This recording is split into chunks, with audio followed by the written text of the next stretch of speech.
Welcome to On The Money Line, a podcast by MMA Play 365. I'm your host Newsom, and we're here for UFC Vegas 42. We're back at the Apex in Vegas for a featherweight main event between the former featherweight champion Max Holloway and Yair Rodriguez.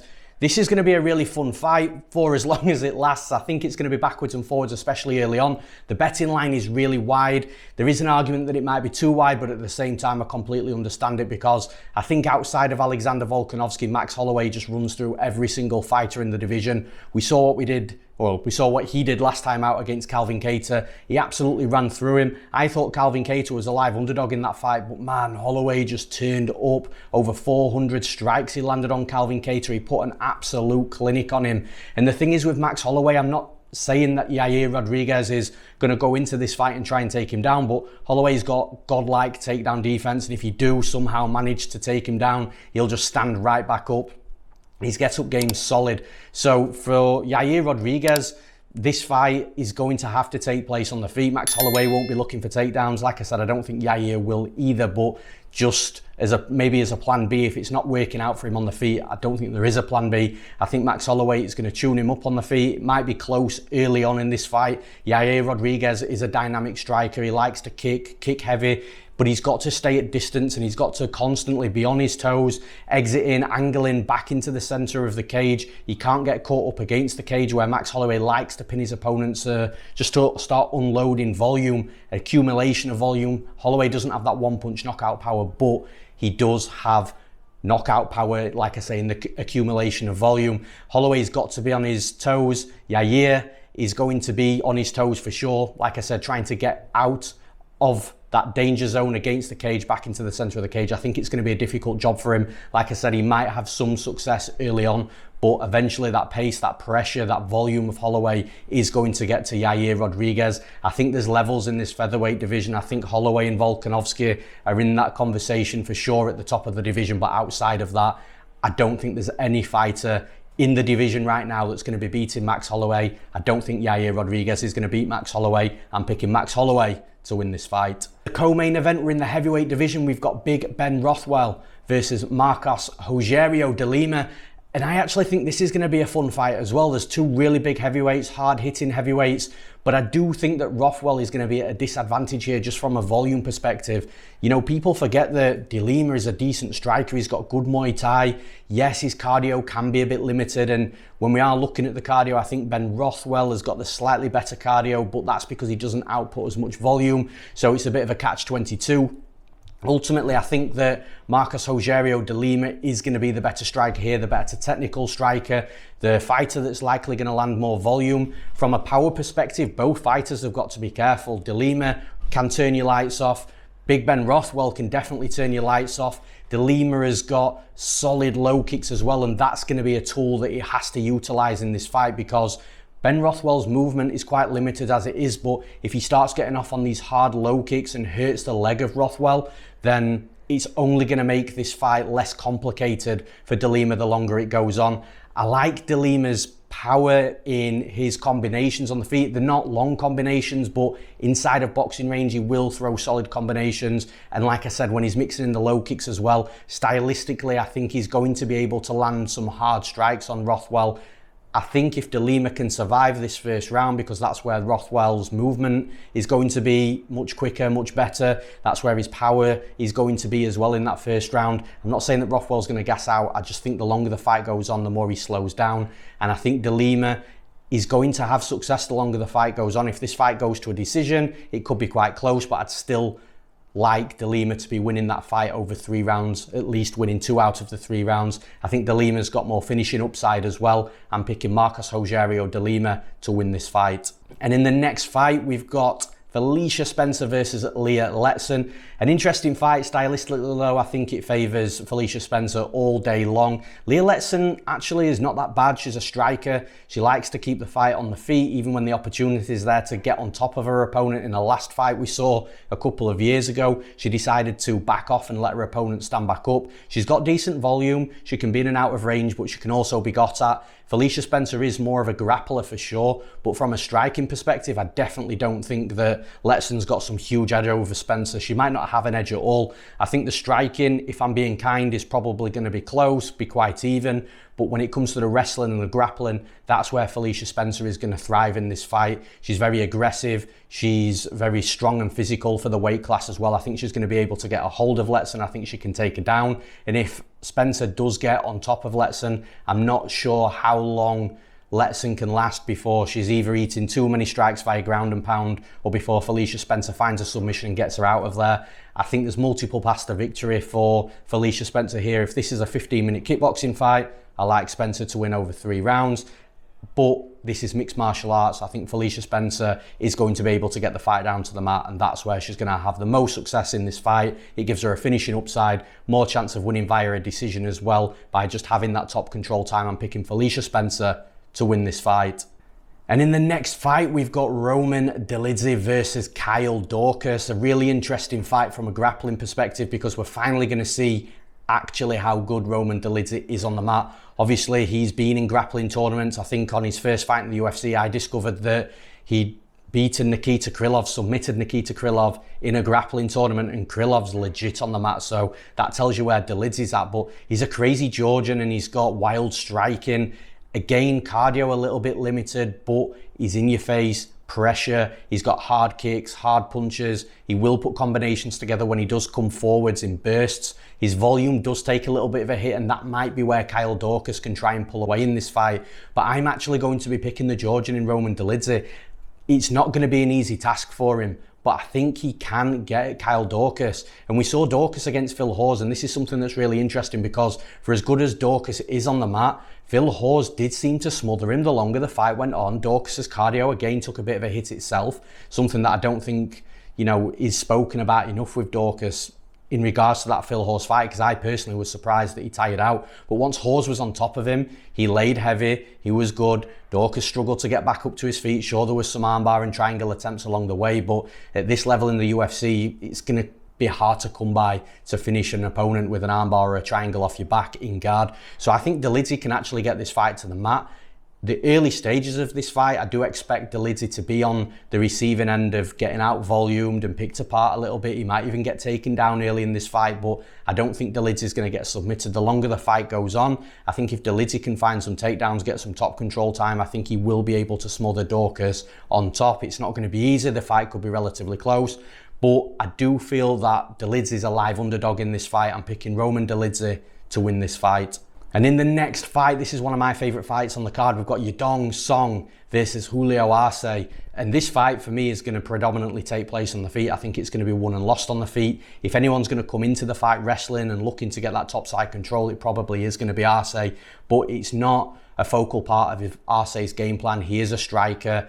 Golden Gloves boxing, he likes his hands, he likes his combinations. Sure, he's going to throw kicks in there as well and mix everything up. But like I say, I think the fight's going to be won and lost on the feet. And I think Song Yadong has got so many advantages on the feet. I think he's got a movement advantage, a speed advantage. I think he's got a power advantage. From a volume perspective, he's going to be there as well. It could be quite level in regards to volume, but Song Yadong will output a lot of volume the longer the fight goes on. And it's a forward pressure and aggression from Song Yadong that a lot of fighters just get really overwhelmed with. And the thing is with Julio Arce, his style, the way he strikes, he's not too aggressive. And what that does is it allows pressure to come back on himself, and the style of fighting that he has really, like I say, just he invites that pressure, and someone like Song Yadong is going to eat that up all day long. He's going to come forwards, he's going to be in your face. You don't need to ask Song Yadong twice to come forwards and be aggressive. So I think Song Yadong's going to have the forward pressure, he's going to have the aggression, he's going to be able to land volume, he's going to be able to dictate the pace of the fight, which is really key and important. I think he's going to rack up the volume, he's going to land some power shots. He probably has the finishing upside as well. In fact, I'm quite sure he has the finishing upside. And if this fight does go 3 rounds, I just like the judges to have seen that forward pressure, the cage control time, the volume, the power strikes, it all adds up. I think that Song Yadong will be able to take at least 2 out of 3 rounds. I don't think he should have a problem with that. Arce, I think Arce's best chance to beat Song is to actually clinch up with him, try and take his back like he did against Shaman Marias, and try and choke Song Yadong out. If Julio Arce does get Song's back, then it's going to be very difficult for Song Yadong, but I do think it's a low percentage outcome. Song Yadong's quite scrambly. He can be taken down, but he's got a good Brazilian Jiu-Jitsu game himself. And like I say, ultimately, I do believe the fight's going to be won and lost on the feet. And that, for me, is where Song Yadong is the better fighter. I'm picking Song Yadong to win this fight. And in the next fight, we've got Thiago Moises versus Joel Alvarez. Now, like I said, this is a really interesting fight. I'm really looking forward to it. Stylistically, I like Joel Alvarez. I think he's a fighter that's definitely proven me wrong. I wasn't that high on him, even when he came into the UFC and a couple of fights into the UFC, but I do think he's going to be a difficult fighter to beat. He's very tall and long for the division. He's going to have a huge height and reach advantage over Moises in this fight. But the thing is with Joel Alvarez, on the feet, he might have or give Moises some problems because of that length, but I think Moises' technical striking is definitely improving from fight to fight. And if Moises can routinely get into boxing range and land shots to the body and the head, he rips it up really well. We saw that against Alexander Hernandez. I do think Joel Alvarez is going to have problems in boxing range. Alvarez is definitely going to be better trying to stay on the outside and striking in with the long kicks and the long straight punches down the middle. But the thing is with Joel Alvarez, what he relies a lot on to get wins in his fights is his opponents to take him down. And he might get that in Moises in this fight. Moises, I think, will take him down. But Joel Alvarez then relies on being able to be tricky on bottom, which he is tricky, get arm bars, get triangle attempts going, start chaining between the two, looking for omoplatas and waiting for his opponent to make a mistake on top and then submitting him from bottom. And he's just not going to get that in this fight against Moises. Moises is a legit Brazilian Jiu-Jitsu black belt, and I'll be shocked if this fight hits the mat and then Joel Alvarez ends up submitting him. I'll be really, really surprised. So for me, it's more of a case of, I think that Moises has got all bases covered in this fight. From a striking perspective, he's got to be careful that Joel Alvarez doesn't get too aggressive and starts tuning him up and piecing him up on the feet.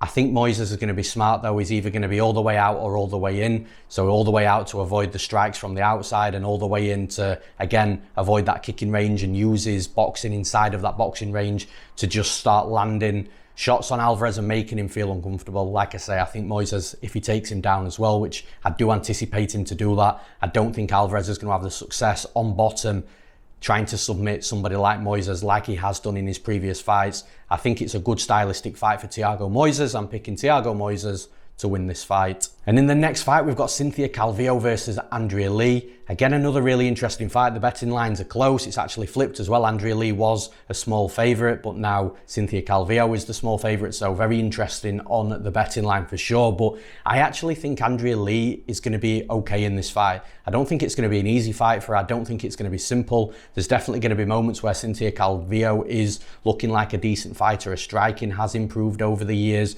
but it's still a grappling and a submission game that Calvillo relies on to really look good in her fights and really shine against her opponents. And I don't think she's going to be able to take Andrea Lee down very easily and then just completely style on her. And in fact, I actually think if Andrea Lee decides to shoot for takedowns and gets on top of Calvillo, I think Calvillo could struggle there. She might be able to get back up to her feet. In fact, I'm confident she'll be able to get back up to her feet after a certain amount of time. You know, I don't think that Andrea Lee's going to run through her on top, but Andrea Lee does have good ground and pound.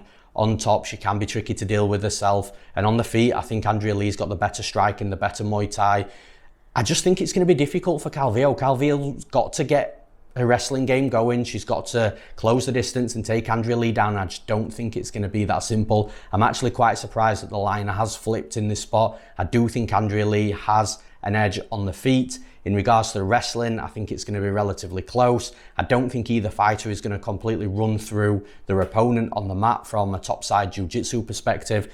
So I do feel that the fight might be won and lost on the feet, and that's where I favour Andrea Lee. I'm picking Andrea Lee to win this fight.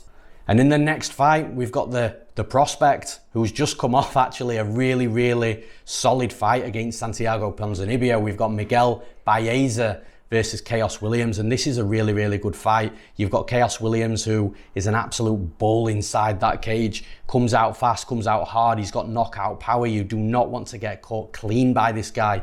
But then talking of clean, that's exactly how I'd describe Miguel Baeza's striking. It's clean, it's crisp, it's technical, and he kicks like a mule. You know, there's not many fighters in the UFC that kick as hard as Miguel Baeza, and once he starts getting those calf kicks going, he can really damage the leg of his opponent. He's had a stoppage via leg kicks against Hector Aldana earlier in his UFC career. You saw the damage he started to accumulate on Santiago Ponzinibbio, and listen, if it wasn't for Ponzinibbio being just really tough and durable and being able to see through that damage, then it's going to cause problems for fighters. And actually, ironically, in Khaos Williams' last fight against Matthew Semmelsberger, at the end of that fight in the third round, Semmelsberger did start to land some hard low kicks himself. You saw Khaos Williams start to switch stances, but then he couldn't really fight out of the southpaw stance, so he had to switch back. So we have seen Khaos Williams be got at from a calf kick perspective. I think Baeza comes out in this fight. I think he comes in with the low kicks early. We saw in the Ponzinibbio fight, Baeza's first 5 or 6 strikes, I think, were calf kicks. So he does put a lot of weight into those kicks. He knows that they can debilitate his opponent. I think he's going to come out here. I don't think he's going to want to mess around with Khaos Williams inside boxing range with the power that Williams has got. I think he's going to land solid low calf kicks on Williams early in this fight. That's going to stall Khaos Williams. It's going to hurt him. It's going to shut down his offense. He's not going to be as explosive because he won't be able to plant that lead leg.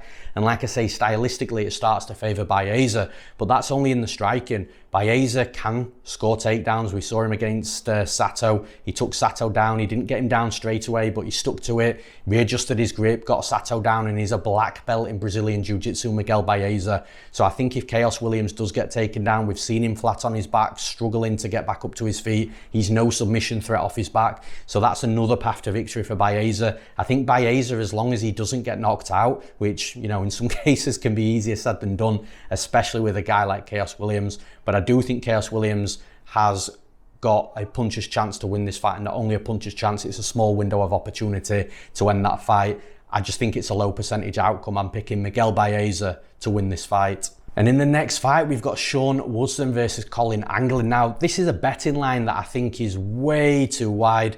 Woodson's a big favourite in this fight. I think it should be a lot shorter. I obviously understand why Sean Woodson is a favourite, but I just don't think the line should be this wide at all. I think it should be shorter, but I don't even think it gets shorter. Be polite, Sean Woodson. Collin Anglin didn't look phenomenal in his last fight, but it was his UFC debut. But here you've got a striker versus a wrestler and a grappler, and it's going to be really interesting to see if Collin Anglin can actually get his wrestling going, because he couldn't in his last fight against Melsik Bagdasaryan. But Bagdasaryan's a decent fighter, decent striker, so is Woodson.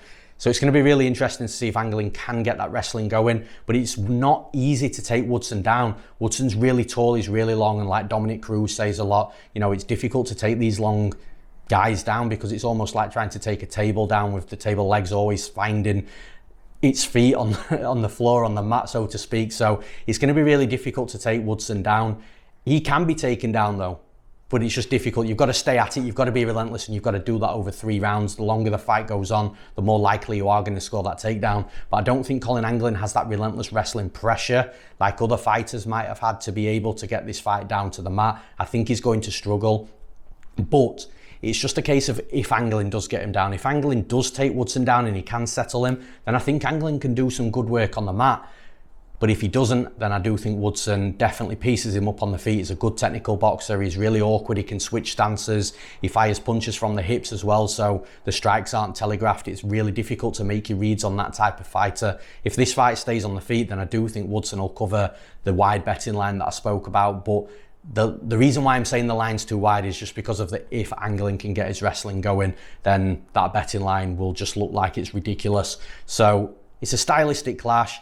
I think Anglin, he might be able to score a takedown or 2 along the way, but I do like Woodson to be able to get back up to his feet, stay out of danger, and piece Anglin up from the outside and inside boxing range with boxing combinations, mixing in kicks, a ton of volume. He's got good cardio to go along with that as well. So I am going to pick Sean Woodson to win this fight. And in the next fight, we've got Diakiese versus Liana Jojua. Now, this fight, I've got absolutely no idea whether it's going to take place on the feet, on the mat. We're probably going to see a true mixed martial arts fight here. A bit of everything, bit of striking, a bit of wrestling, a bit of jiu-jitsu. I think we will see a mixture and a combination of all 3. And although the betting line, there is an argument, it might be a little too wide, I do kind of agree with it, because when you break this fight down into the different disciplines, the striking, the wrestling and the grappling, I do feel that Diakiese is the better fighter, the slightly better fighter in all of those areas. Liana Jojua is okay, but I just don't see how she's really going to take this fight to Cortney Casey, and I don't see how she's going to get her arm raised at the end of the night. Does she outstrike Casey? Probably not. Casey's tall, she's long, she's good from the outside, and she's going to be the better fighter inside of boxing range as well, I think. Does Jojua go for takedowns in this fight? Well, she might be able to get on top of Casey, but I think Casey can make her way back up to her feet. But Casey's not going to be easy to take down for Jojua. And is Jojua going to get her down and completely roll on her on the mat? I'm not too sure. I think it's a difficult fight. Like I say, I think Cortney Casey is going to win the moments where they're striking, both at range and inside boxing range. I think Casey's going to win the moments inside the clinch. If Casey takes Jojua down and gets on top, I don't think Jojua's going to armbar her or triangle her from bottom. I think Cortney Casey will be able to remain safe, especially because that's happened to her before as well. So she's going to be mindful of that. I think stylistically the fight favours Cortney Casey wherever it goes. So I'm picking Cortney Casey to win this fight. And in the next fight, we've got Marc Diakiese versus Rafael Alvarez. Obviously, Marc Diakiese is one of the fighters that we manage at HD Fight Management, so I know he's had a good camp. I know he's well prepared for this fight, and actually stylistically, I think he's got a lot of advantages. Marc's got to be careful though early on in this fight, just like any other fighter, because Rafael Alvarez comes out fast, he comes out hard, he lands power strikes, and sometimes, in most cases, he forces opponents to shoot takedowns on him, and that's where he can wrap up the guillotine, which seems to be his specialist move, his go-to submission. And if he does wrap that guillotine on any fighter, you know, it's normally night-night. Most fighters don't get out of that guillotine, but Marc's a lot smarter than that. I think that Marc's going to be able to stay calm, stay relaxed, stay technical inside the boxing range, inside at kickboxing range as well. Just on the feet, just keep his striking defense solid whilst Rafael Alvarez is coming out fast and hard. And if he doesn't come out fast and hard, then that favours Marc anyway, because I think Marc's got a couple of weapons here that is going to be really advantageous for him to go to. We all know he's got solid low calf kicks. The kicks do hurt, the kicks do debilitate his opponents. We saw that against Lando Venata. We saw that against Duffy as well. Once those low kicks start hitting the calves, his opponents will start switching stances. And the thing is with Rafael Alvarez, he plants that lead foot. That lead leg is there to be kicked, and I think Marc's going to take advantage of that. But the other thing as well is when his opponents are coming in on him, so when Rafael Alvarez is coming in on him hard, Alvarez is striking defense. He's not very defensively aware when it comes to his defense, shall we say. And Marc hits hard. People forget that he's got one-shot knockout power in that right hand. I do think he's going to be able to land on Rafael Alvarez from a striking perspective. I think early on, like I say, Rafael Alvarez is the more dangerous fighter early on. But again, like I've said previously, I think it's a small window of opportunity, and I think it's a low percentage outcome. Marc's the better technical striker, both from a boxing and kickboxing perspective. His movement is going to be quicker. His distance management and dictating the pace of the fight will also see that, because he's much slicker and quicker in regards to his movement. And I just think that after the maybe scary early moments for Marc, I think he's going to start feeding his way into this fight, feeling his way in. He's going to make his reads. He's going to get those low kicks on point. And he could even take Rafael Alvarez down later in the fight when he's a little bit more tired. The power in the guillotine won't be as effective as well. So like I say, I think stylistically, Marc holds a lot of advantages in this fight. For that reason, I'm picking Marc Diakiese to win this fight. And in the next fight, the final fight of the podcast, we've got Kennedy Nzechukwu versus Da Un Jung. Again, a really interesting fight. I think that Kennedy Nzechukwu, I'm not sure that he should be the underdog in this fight. I think the fight should at least be a pick'em. Da Un Jung's dangerous. He's got power. He's got good combinations on the feet. It's not going to be an easy fight for him, but we've seen Nzechukwu come back from some fights where he was completely down, getting tuned up, getting hit with hard shots, and he just stays in there. And that's really difficult for an opponent, because when you're really putting it on your opponent and they're not going anywhere, they're staying in the fight, you're putting all your power behind your shots and you can't get them out, that motivation must just exit the body just so quickly. So for me, Kennedy Nzechukwu, I don't think he's the more technical striker in this fight, but I do think that he's going to be able to do enough over 3 rounds. I don't think that Da Un Jung knocks him out, because we've seen Kennedy Nzechukwu eat some hard shots from fighters that hit harder than Da Un Jung. So I do think Nzechukwu is going to have some scary moments early on in this fight, but I think he's going to get through those moments. He's going to get past it. Once Da Un Jung realises he can't get him out of there, I think he's going to slow down a little bit. I actually think Darren Jung might be going for takedowns as well. We've seen him do that in previous fights when it's not quite working for him on the feet. But again, Nzechukwu difficult to take down. He's got a good get-up game. I think over 3 rounds, if it goes to the decision, I think Nzechukwu is definitely going to drop around along the way. But I do think he's going to be the better fighter the longer the fight goes on.